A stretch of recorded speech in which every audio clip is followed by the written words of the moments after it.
Howdy, welcome to another week of Canon Calls.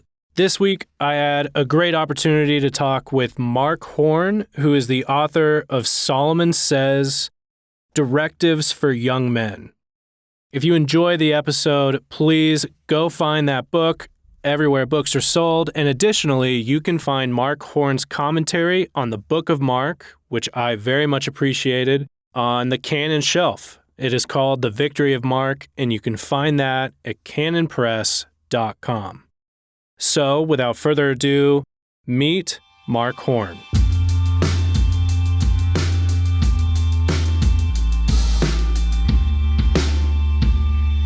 All right, welcome to another episode of Canon Calls. Special guest today is Mark Horne, who wrote the book that I greatly enjoyed called Solomon Says, Directives for Young Men. Thank you so much for offering your time. I'm glad to do it, Jake. Thank you. Yeah, like I mentioned, I greatly enjoyed the book, and I thought this, for several different reasons that we'll get into in the interview, is a great book for 2020. One thing I wanted to start with is sort of situating Proverbs. So, growing up, I think the extent of the teaching of Proverbs that I received was sort of a discussion about the efficiency of the Proverbs. So these work sometimes or generally, but don't expect them always to work, or don't put your trust in them. God's not your butler, etc. Can you help us situate the book of Proverbs within the rest of the Bible? Well, yeah, in a couple of ways. First of all, let me just address that thing about, the generally reliable, but not always. Yeah. If you think Proverbs is primarily concerned about material results, and it is obviously somewhat concerned about those things, but I would say it's primarily concerned with the kind of person you become. Okay. And thus, I would say that the Proverbs in encouraging wisdom, they work 100% of the time. They make you a better person. They make you more like God. They make you mature if you learn to ingrain them into your personality as you grow up. Wisdom does talk about her being the way to riches in Proverbs, but wisdom also says that she is more valuable than anything else you can name. Right. So I would say that's more of an accurate way of looking at Proverbs. And I do. We talked before this started about chapter 8. I actually think Proverbs is, for example, I would greatly disagree with anyone who would claim that Proverbs is different than Ecclesiastes in that regard. I even go through ways that Proverbs uses the same kind of word, vapor, which is often translated as vanity in Ecclesiastes in our circle in English translations. It uses the term in the same way about different ways that people try to get leverage in the world, and it's not going to be a good idea. Right. And another thing generally, just kind of riffing off this, the idea that Proverbs is like simplistic truths that are going to lead to success in life, where Proverbs is over and over again encouraging you not to follow the example of the wicked because it looks like everything's working out for them. Right. I mean, there's no way in which it presents a simplistic worldview or a simplistic picture that you do good and therefore you get rewarded, and you do bad and immediately things go south. Actually, it's just the opposite. Things almost never work out right away anyway. So there's lots of chances to get false inferences or misinformation if you don't trust God and His Word. So, all right, that's my little caveat there. Now to your question. Well, I was going to say there's an obvious, and everybody would know who they are, or a particular kind of preachers who would treat the Bible that way, where they may go to a proof text in the Proverbs and say, this is your future if you'll just take it. God will bless you 1,000,000 times 1,000,000, you'll be rich, yada, yada. But what I always thought, or what I found more prevalent, are folks who would see the Proverbs disconnected from everything else and largely just say, there is no cause and effect to the world, or to see basically hedging against. Right. Basically, I've found that to be way more prevalent and a bit more, I don't know that sinister is the word. Obviously, the prosperity gospel is very damaging, very bad. But I guess maybe annoyed is the better word, of just, I've been more annoyed with people hedging against stuff that Proverbs actually says. Well, despite going into that big, long little diatribe about the other, I actually have the same background as you, I think. Okay. And I think actually what the sinister thing behind what the impulse that has a kernel of truth in it, of course, because of course it can be reacting against, like, making a gospel a means of gain. Right. Or godliness is a means of gain. But, Paul goes on to say, actually, godliness is a means of gain if it comes with the contentment. Right. I think, honestly, there's a sense of trying to deny responsibility. If nothing in Proverbs is to be taken that seriously, then there's no way my life right now can be blamed on me. And which is convenient.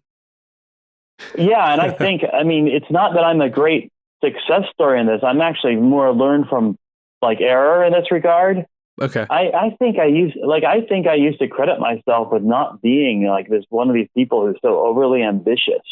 And I look back on that and I think, sluggard. That was it. There was nothing. That was not what was going on. That was not so virtuous. Now, there's a certain way you can do it that would be wrong, but again, I just don't think that's the key. Or that was a self-flattering interpretation of what I already wanted to do, which was not be too concerned. That's good. So, in very thing, that's I look back on that and I think, no, that was wrong. That's good. So, you say situate Proverbs. There's a couple of different ways you can do this. Like in terms of biblical theology, this book, I've written other books, and this book is like nothing I ever considered writing before. And it's nothing I would have ever expected to write until I did it. Because there's actually very little biblical theology in it. But in a sense, if I was to situate this in like the history of what God wants for humanity, and I do talk about that in the general terms, but if I would go to Genesis and say, look, the first thing God did is say that he wants a race of kings and queens. He wants people to take dominion over the world. And, when Solomon is about to become king, he knows that to do that, he has to have wisdom. So the idea of wisdom is really implied from Genesis 1. And when Solomon asks for wisdom, he says he's like a little child, not knowing good from evil. In other words, not able to really discern and make decisions about hard cases. There's several different times in the Bible where not being able to know or discern good and evil is mentioned. And it's never about people who are like, don't have a conscience or don't literally know the difference between right and wrong. The knowledge of good and evil is the ability to be discerning, to make judgments, to hear a case and not decide it before you've heard it all the way through. And so it really ties into the whole tree of knowledge of good and evil. Adam and Eve were adults, like physically, I assume, when they were created, at whatever age that was, that they were kind of instantiated in, but they needed wisdom. And the problem is they decided to try to take a shortcut and grab it before it was given to them by God. And they did gain some wisdom by doing that, but it was the wrong kind. It was not a good way to do it. Right. And Genesis ends, so as a result, they realize they're naked and they get clothed. And, Genesis, that's a theme, because Joseph at the end of Genesis gets his garments taken away from him when he hasn't done anything wrong. He gets stripped at least a couple of times. And then finally he's from his coat of many colors. And then when he, Potiphar's wife, and he's dumped into this prison, which, was actually a kind of salvation for him, because I doubt that slaves who were really believed to try to rape their master's wives got the benefit of going into prison. But I'm sorry, that's a different podcast. We'll not talk about any more about that. But the point is, he's enclosed by Pharaoh, and he's acknowledged. Pharaoh says that he's a wise man. He's a spirit of wisdom. The spirit of God is in him, and he's wise. So he's given royal garments. And while Adam and Eve were, by grabbing forbidden fruit, deprived the world and imposed scarcity on it, Joseph, the wise, clothed, glorious ruler, he gives bread to the world. He feeds the world and saves it from starvation. So that's the whole idea. Wisdom is a huge deal. And, Deuteronomy talks about that if they mature in the law, if they're faithful, that this law will be their wisdom before the nations. And so Proverbs is the fulfillment, really, of that kind of covenant promise, going back to Moses and addressing a situation that's really important in Genesis. It's that they've gained wisdom and they've gained a new level of kingship. Now, what's interesting is, Proverbs is not a guidebook for how to make hard choices. Right. It doesn't read that way at all. What it is, it's basically a character manual. It's about learning to do the right thing. And I mean, by learning, I mean practicing, I mean becoming skilled at it. It's about learning to do the right thing, like you say, learning to throw a ball. Or if you're taking boxing, you're learning to throw a punch. It's actually trying to encourage you. And in fact, my one sentence summary kind of is Proverbs. The law, and there's lots of commands in the Bible that tell you right from wrong, tell you what to do. And Proverbs repeats a lot of those. But Proverbs is about how to become a person who does the right thing all the time, does it more quickly, is more prone to do it, does it more with more alacrity. What does James say? Be slow to speak, be quick to hear, slow to speak, slow to anger. All right? He doesn't say don't talk. You're allowed to talk. He doesn't say don't get angry. Getting angry is the right reaction sometimes. But he wants you to become a person who drags those down a good deal from what you would be your baseline normal response and works on being quick to hear. Those are habits. Right. Those are things that guide you. And so ultimately, I think Proverbs is about how to become a self-ruler. And that doesn't mean necessarily developing an iron sense of self-control. It means doing the work to train yourself over time to be quick, to do the right thing, and be slow to do things that might be self-sabotaging and hurt others. So it's about, I think Proverbs is about love. And the point is, love without power is useless. We've all seen, like in movies and maybe, and probably in real life too, romantic relationships where the partners, one loves the other, but is totally toxic to the other because he's got no control over himself. So I argue very hard in the book that it's about being a king over yourself, that in fact, the dominion mandate to take dominion over the world, that goes, I say first, it's not like temporally first because you kind of do this as you're doing other things, but it is a high priority that you take dominion over yourself. Let's take one example, just chapter 6:6-8. Go to the Anthos sluggard, consider her ways and be wise. Without having any chief officer or ruler, she prepares her bread in summer and gathers her food in harvest. Now, notice he doesn't just say the ants work. That's the last line. She prepares her bread in summer and gathers her food in harvest. But there's a phrase about how that's done. Without having any chief officer or ruler. The person who's become an adult doesn't need parents anymore, but doesn't mean he just doesn't have parents. It means he is his own parent. He parents himself. He doesn't have to be told what to do because he is concerned about himself, and he makes himself do things that are good for him and thinks ahead rather than having that's what your parents do for you when you're a small child. So, compare that to Proverbs 12:24. The hand of the diligent will rule, while the slothful will be put to forced labor. If you won't take control of yourself and take responsibility for yourself and develop yourself into the kind of person who habitually does the right thing, is productive and does things to prepare for the future, isn't just living for the moment, then you'll eventually become so vulnerable and so hurt that you'll have to be put under the authority of another person. And that's not a good place to be. That's not what you're meant to be. Right. So wisdom says, by me kings reign. I take that as actually the best summary statement of Proverbs as a whole. You want to reign, even if you're a servant, you can reign. And you got to do it by wisdom, by developing this character, which if you do, you'll have good speech habits, which will allow you, by the way, to weigh options. I don't have the proverb in front of me, but there's one that's very convicting to me about he who answers before he hears it is his folly and shame. So that basic habit, which is if someone is in the bad habit, they're going to have to work on changing that because it becomes this habitual action that you just can't stop. And that makes it impossible for you to even think clearly. You can't think unless you gather data. So these speech habits lead to the kind of thing that we read about in Solomon's reign, about him being able to hear cases and make wise judgments. Right. One thing you mentioned, you said you've written several books, but you never saw yourself writing this one. I'd love to chase that for a second. When did you start writing this book?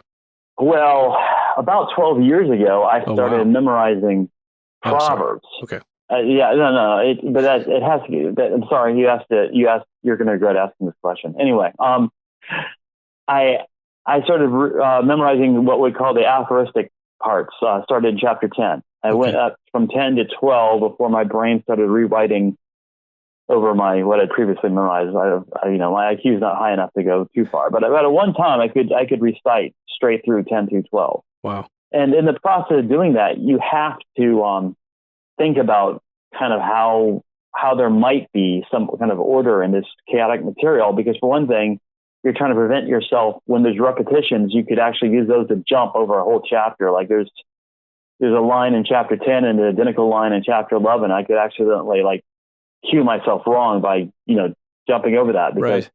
So I tried to think about if there's some themes. And so I started writing and blogging about Proverbs and started thinking about how it made sense out of Genesis. Genesis shows all these, basically in Genesis, you have all this family melodrama that the whole kingdom of God depends upon or is, contingent on. And, it makes sense. Proverbs is all about cities not being torn apart, about families getting along, about brothers not fighting. And it's all about, it's all just real world stuff that Genesis is also all about.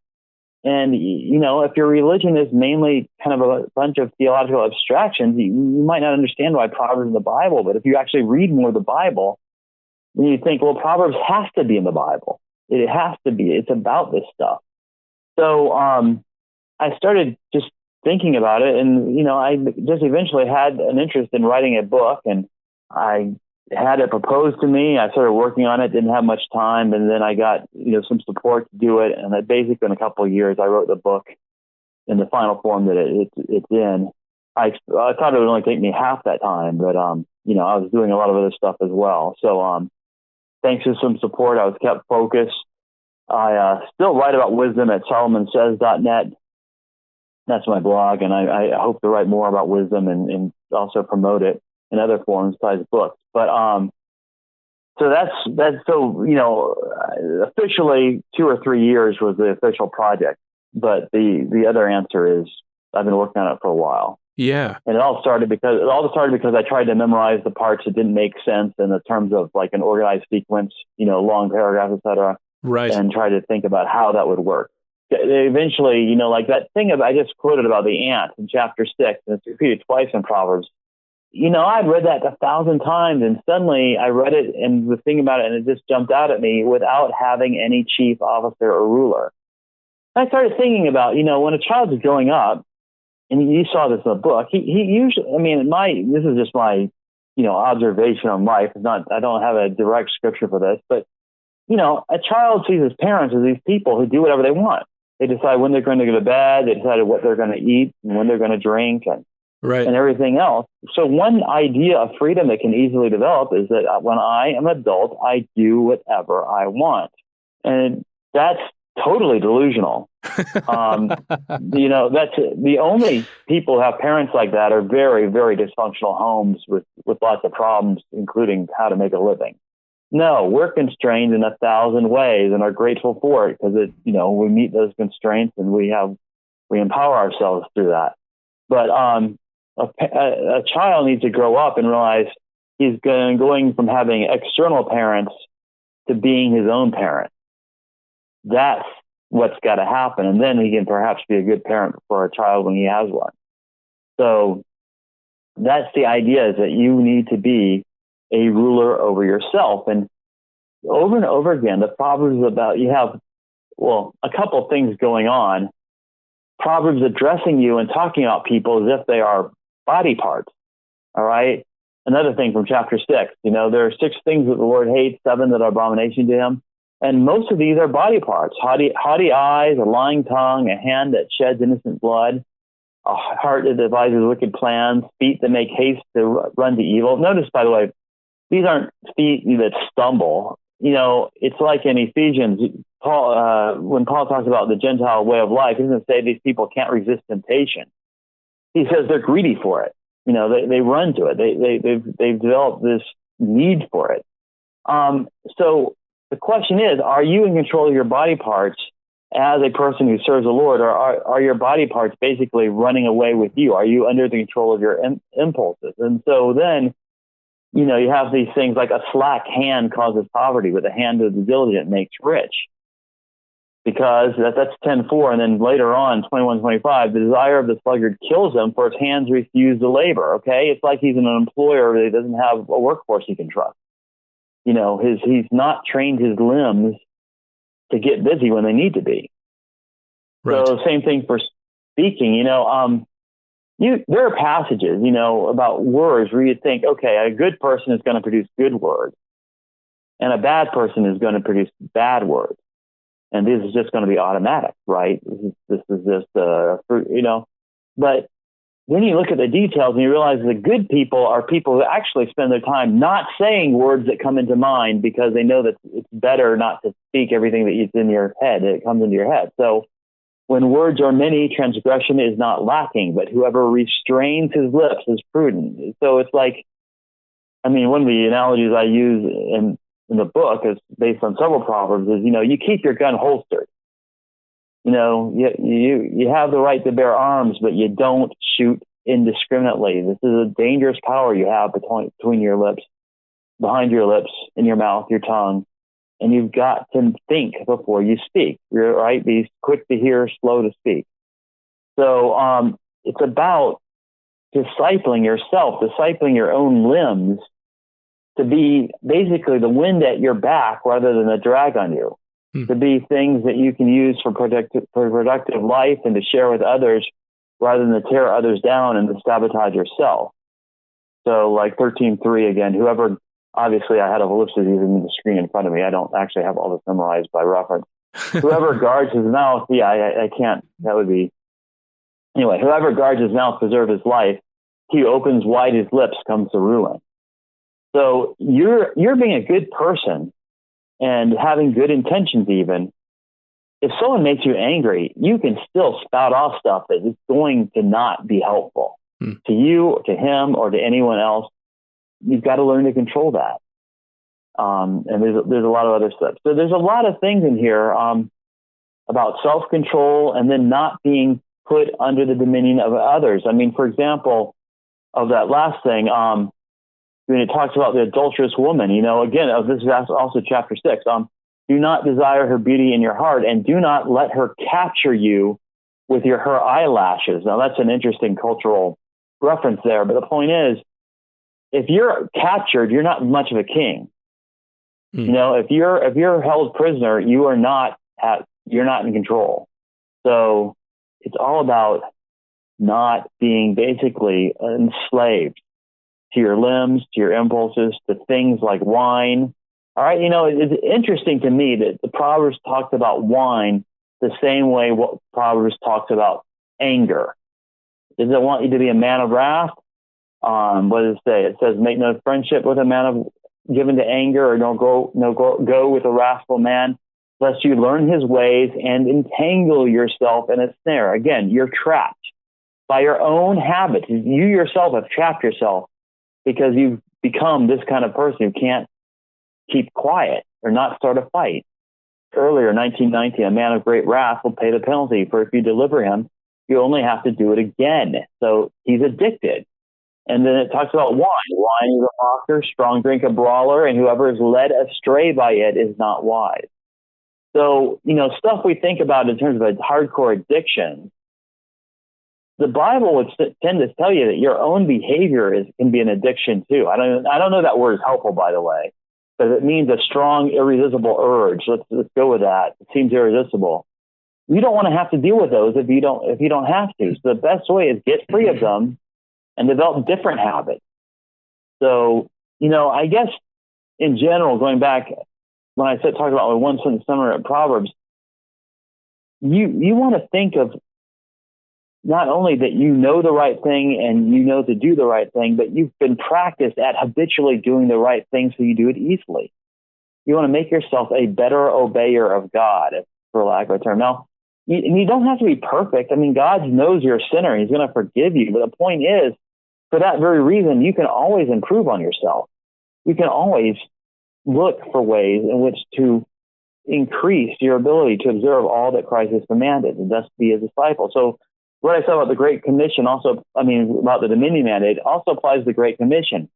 Going into all the world and baptizing nations and teaching them to observe all the things that he's commanded. That includes teaching yourself and teaching your limbs, your hands and feet, to be better disciples, to be, like I say, the wind in your back, not to be things that drag you down. And your attitudes as well.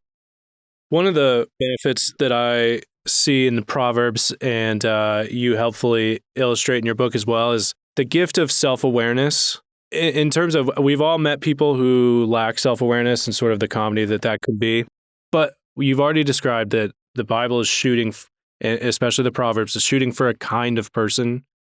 And so to force you to think about what the human condition is, or getting to know yourself. Basically, the thing that I got over and over is, man, we are just not ready. Like, life is very, very hard.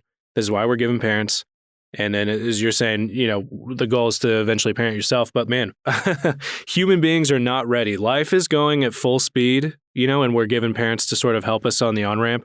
But it's so funny not only as I look at myself and those around me, but yeah, just we're not ready. There's a couple of ways I could go with that. One thing I got just recently, I was remembering learning how to my parents teaching me how to ride a bike.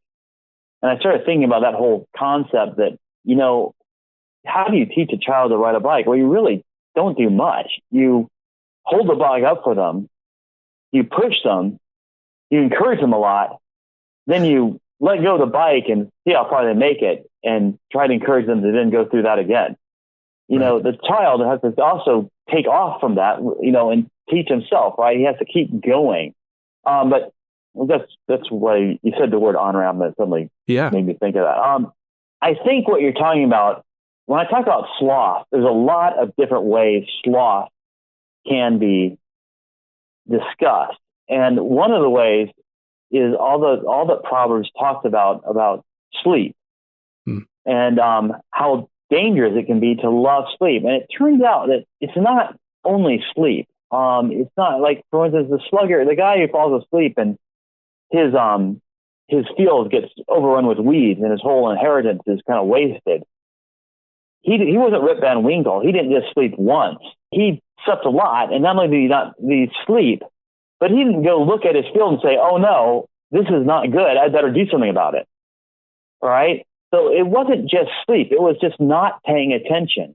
And the Proverbs truth, it doesn't say just don't sleep. It says, know well the condition of your flock and open wide your eyes. Open your eyes and you'll have plenty of bread. So it's about keeping your eyes open, being aware, not assuming that life can go on automatic and everything will be fine.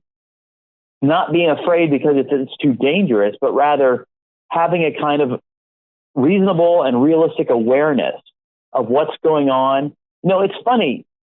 Only God knows the future, and Proverbs would certainly teach that. But at the same time, it teaches that we should think about the future and make reasonable provisions for things not always going the way we'd like. Actually, the parables about the wise and foolish people in Matthew's gospel, I noticed the first one, I think one of the earliest references the wise and foolish builder. The foolish one doesn't bother to build in a location with a foundation. He just assumes there'll never be enough rain to knock his house down. And I think the last parable that mentions wisdom is the wise and foolish virgins, and the wise virgins brought extra oil. The foolish ones don't. So just you are responsible for some degree of preparation for contingencies, even though you don't know the future. That's just basic wisdom. You can't live as if everything's always going to be the way it is to what you're used to. The prodigal son, I doubt he intentionally planned on spending all his inheritance in 1 year or whatever. What happened is there was a famine, and he hadn't planned for the famine. So all of a sudden, I guess prices go up. All of a sudden, he's run out. You gotta think about the future. You gotta think about what you're doing, and therefore that includes thinking about yourself. You are your own flock. You are your basic field, right? You're Adam. You're made out of the ground. So to be a fruitful tree, like in Psalm 1, you need to kind of think about yourself. Think about what you need to do to irrigate yourself, to fertilize yourself, to make yourself more productive. And it's a project. It's not something you need to, no one's, we're not talking about instantaneous change here. Right. But we're talking about developing character, getting rid of bad habits, finding ways to increase new ones, good ones. And just basically becoming more, serving God with more alacrity. I like the word alacrity. I don't think it's used enough, so I'm using it a lot in this interview. But I don't know, that's kind of the stuff you're referring to, but that awareness and self-awareness, not a sense of, not what people think of me and not how do I compare to others, though that will sometimes if you'll use it rightly, provoke you in a good way, but also just, how have I done this year? How could I be a better husband? How could I be a better employer, employee? What would make me more winsome and more honoring to God? And what would make me more wise? Right. It seems like what would, I was thinking about it. If your book was just to find its way into maybe a Barnes and Noble and then wasn't put in the religious section, it would probably go in the self-help world. To a pair of secular eyes, this looks like, it'd be better, and here's some things, tools to help you, etc. But I think one of the differences you were just mentioning in terms of even with the Great Commission, Christians have been given a mandate, and we are to be about the kingdom first. And Proverbs is there to illustrate to you, here's the human condition just on neutral. If you let gravity take you into the world, this is what it'll look like. But we actually have a lot of work to do, and here's how to do it best.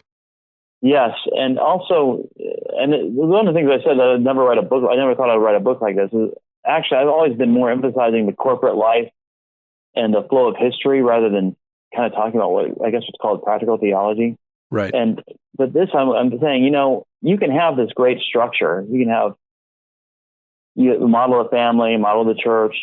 But you want to be a good brick in that structure. You want to fit in and support a lot of weight, help others, and not have to be helped, not be taking away the energy of others. You want to be adding strength to others rather than as much as possible depending on others. Now, by the way, there is nothing wrong with depending on others. We all do it. But what I'm saying is, if you let yourself become poor, that's less for everyone else who's poor who had no choice in the matter. You know what I'm saying? Yep. You cannot just let yourself become unuseful. Paul talks a lot about people being useful for godliness. You want to be useful. As much as it in you lies, you want to work on that because that's the first thing you can do to not take away from others. Mm. If, the Bible tells us to help others. Actually, it does have a kind of an order here. If we say it's more blessed to give than receive, we're saying it's more blessed to produce than to consume. Hmm.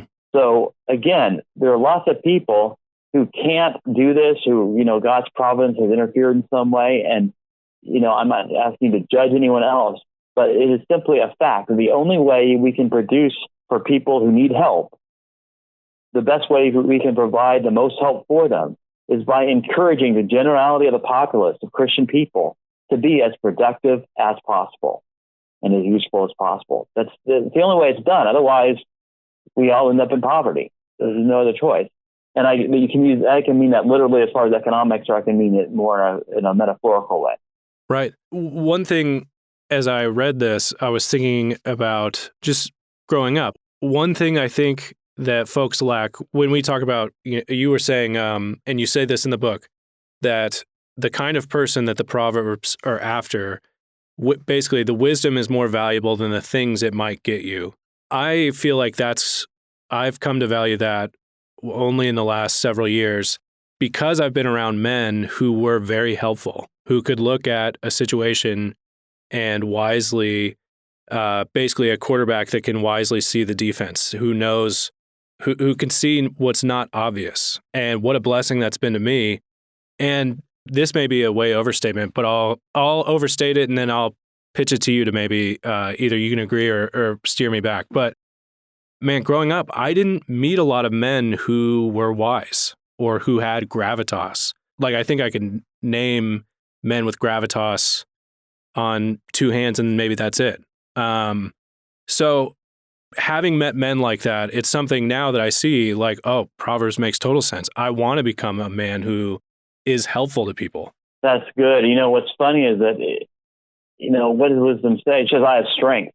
You kind of get confident after a while, which is weird because the Proverbs is always talking about how the wise man listens to advice. Actually, I just realized that Proverbs 1 actually begins that way. The first thing it says about a wise man is that he'll listen to instruction. But you do that, and you start gaining this kind of godly confidence because you start learning the way the world works. And then you can, if you know your behavior backs up what you want to say, rather than that you're just reading from a textbook like the Bible, Right. That is tremendous. That will give you gravitas. That will make you feel like you have gravitas. That's almost entirely hypothetical to me, but I feel that really a lot. I just realized, I want to go back to something you said about this book being in the self-help section. Yeah. I have to tell you this because I think it'll be interesting. At least I think it's kind of funny. I started getting wind of that as I read Proverbs, started thinking about this stuff. I started noticing habit kind of stuff. It comes through memes and, through the internet and stuff. And I started realizing that the authors out there. And after a while, I started having like a list of books I was not allowed to read because I did not want them influencing my book on Proverbs because I didn't know if I didn't want to give them all the credit for what I was saying, even, and I didn't want to disagree with them and have to argue with them. I didn't want it to be a factor. Like, for instance, James Clear's book, Atomic Habits, not a Christian book at all. But very helpful book, I think. I think you could glean a lot out of it, some ideas. I mean, you could take stuff about developing good habits and about how they're basic to identity and how it can trip you up because they do get involved in your identity.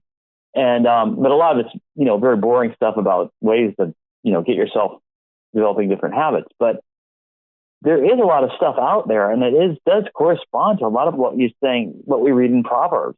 That should make sense because we're told in Kings that Solomon was, wiser than all the writings of the wise men of the East. And that makes him better, but it doesn't say that their writings were trash. It actually says they have some good ideas. Right. And so there's kind of a witnessing conversation going on in Proverbs and in King Solomon's life and later. That I think corresponds to that. I also, another book I absolutely refuse to read is Jordan Peterson's 12 Rules for Life, because you're saying stuff I like so much. Not all, because again, not a Christian. Sure. But he has some good things. And that's what, by the way, we haven't even mentioned this yet. But one of the things I realized is that Proverbs is the book for masculinity. It is the book for young men. It is written as a conversation of a father to sons, and then. Actually, it flips a little bit in the first book, which chapters 1 through 9. It flips to wisdom talking to her son, which actually corresponds to how the whole flow of Proverbs goes. Because the last book of Proverbs is Proverbs 31, which is the King Lemuel's mother teaches him about what he should avoid and what are the signs of a good wife. He has an acrostic poem that he's learned from her. So it's interesting. It is a book meant to train young men. I mean, everything, it applies to women too, but it's written in the form of advice to a young man. It's interesting because the godly wife at the end actually has a lot of those virtues that are encouraging the son. So it tells you it's for both, but It is primarily kind of organized as a word to a young man. And that includes, of course, the fact that wisdom is held up as a woman, which is exactly how you would talk to a young man who's about these idealized things. There's a good woman, there's wisdom, and there's a bad woman, folly, and you want the guy to reject folly and choose wisdom. And at the very end, the king's mother is telling Lemuel to reject the ways of women who rob strength, take strength from kings and destroy kings. And then there's a godly woman over here who makes her arms strong, girds herself with strength. She has strength, just like wisdom does. I'm curious in terms of your book couldn't have come out at a better time, no matter when you started it. The copyright is 2020. What a year for your book to come out. And sort of on the heels, too, of other guys you've mentioned, like Jordan Peterson's 12 Rules, and you mentioned in the book, and it's funny you said you were doing your best not to read anything because you mentioned a book that you said, you state, I didn't read it, but you gave the example of the pitcher who was given extreme ownership. Yeah, the title of that book was Extreme Ownership, which sounded exactly what I was saying with Take Dominion. Right. The dominion mandate applies to yourself. Now, that's an incredible story and by the way, I know nothing about baseball. I'm not a sports guy at all. But this guy literally had the ability to pitch and was, they had a chance in the major leagues. But anyway, I can't remember what happened, but he literally lost, he almost lost his position, and he did lose it for a while simply because he could not get up in the morning. He was like my weird illustration of a slave you're trying to rent who's owned by something called sleep. He was owned by sleep. He was not able to develop himself. He was not able to do anything with himself. Right. And he read this book, and I didn't know anything. I had to use it. It was in a news story. The news story was my source, but it mentioned that book, Total Ownership. And I like I said, I haven't read the book yet, but I should read it now. Just the title was just exactly what I was talking about as far as dominion, and the illustration was great. And by the way, there's something else about my book that we haven't mentioned yet. Is that all through the Bible we have all these things about sleep. Proverbs talks about it, and then the parables, Jesus talks about the servant who gets whipped because he fell asleep on duty. And then all the synoptic gospels into the Garden of Gethsemane, and the disciples aren't able to stay awake. And then the epistles, okay? But that's one of the things. It all starts with Proverbs. It's not really before that. You don't have examples of people you don't have sleep being warned against before Proverbs. And that goes along with other things. Like you don't have all these anti-alcohol diatribes before Proverbs. There's almost nothing negative said about alcohol. There is a drunkard mentioned, and that's a bad thing, mainly because a drunkard will not be able to work and he's raising income through criminal means. That's in the law. You have, Lot's daughters get Lot drunk. That's a bad thing. So you get the idea that it makes you vulnerable and manipulatable. But you have drink as a celebration. You have sleep as a blessing. And that's also in Proverbs. But what happens apparently in Proverbs is that my kind of ad hoc hypothesis is that Solomon is dealing with an Israel that has become wealthier. And therefore now people use good things to sabotage themselves. They can fool themselves. I have a whole bunch of material about this in, I think, chapter 3, if I'm remembering right. I do not have the book in front of me. But that in Solomon's, if you read the law, sleep is a blessing. All right. Well, yeah, it's a blessing, but you do too much of it because you think you can get away with it. You develop bad habits, and all of a sudden you're not able to deal with life anymore.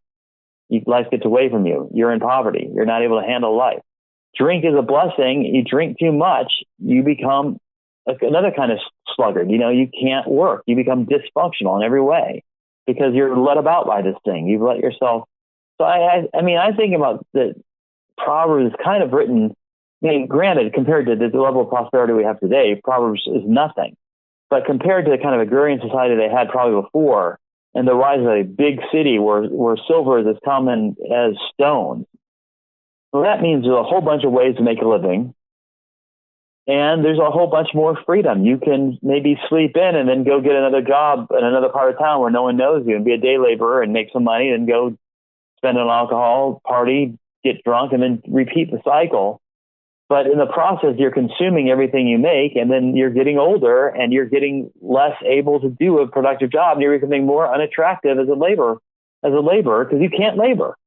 So, all that. And another thing, frankly, the setup for the adulterous woman in Proverbs chapter 7 is just weird compared to previous texts. In the law, I would say, the way I read the laws about adultery and fornication, all that, it seems designed to protect women from predatory males.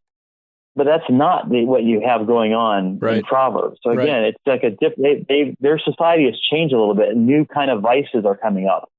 And it basically is, if you're wealthy enough, you can fool yourself and you can destroy yourself. And the curse for sin from Genesis 3 on is, thorns and thistles are going to be borne up on the ground. There's going to be scarcity. But the way of a fool and the way of the sluggard, the proverb says, which I can't remember the reference right now, is he makes a hedge of thorns for himself. We become our own source of scarcity. we get provided with all this good stuff, like stuff that our ancestors could not even imagine. And we're bored with it, and we end up destroying ourselves, making ourselves, impoverishing ourselves, sabotaging ourselves. And, that's true that's today. I think a lot of our vices are a result of having too many toys. There is nothing wrong with having them, but there has to be a certain discipline and mindset about it and an ambition to get better and to actually do things that are productive with that stuff. I think that's fascinating in terms of considering the way that these prohibitions are set up, being different from the law in some degree. The books we've mentioned, 12 Rules for Life or Atomic Habits or Extreme Ownership, all of those are bestsellers in our society. Why do you think those are hopping off the shelf? Two things. 12 Rules for Life is also about young men wanting guidance on how to be young men and adult men. Right. That's one aspect. The other two are more generic, and they're just about being productive and not realizing that distractions, they're sabotaging you. They're ruining your life. In fact, look, let's talk about the chapter where I talk about the adulterous woman. I tie it into pornography because there seemed to be like a fantasy element to the whole situation that I think is part of the whole kind of cyber porn thing that's going on with young men. There are secular non-Christian sites, NoFap. There's another one that the name is slipping from my mind right now. And I'm not endorsing, or I'm not saying I know that these are things to join or whatever. Not that much experience with them. But what I'm saying is they are obviously, I've read about them, and they're obviously people who realize that being into this stuff is like, apart from any other moral consideration, it's like being on drugs. It is like being addicted to a drug. You're basically chasing a dopamine high, and you're not able to control your time. You're not able to control your life. And so people want to just detox.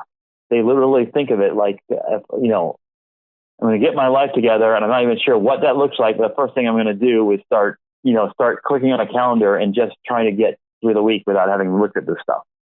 And then a month, and then a year. They just try to add to their time.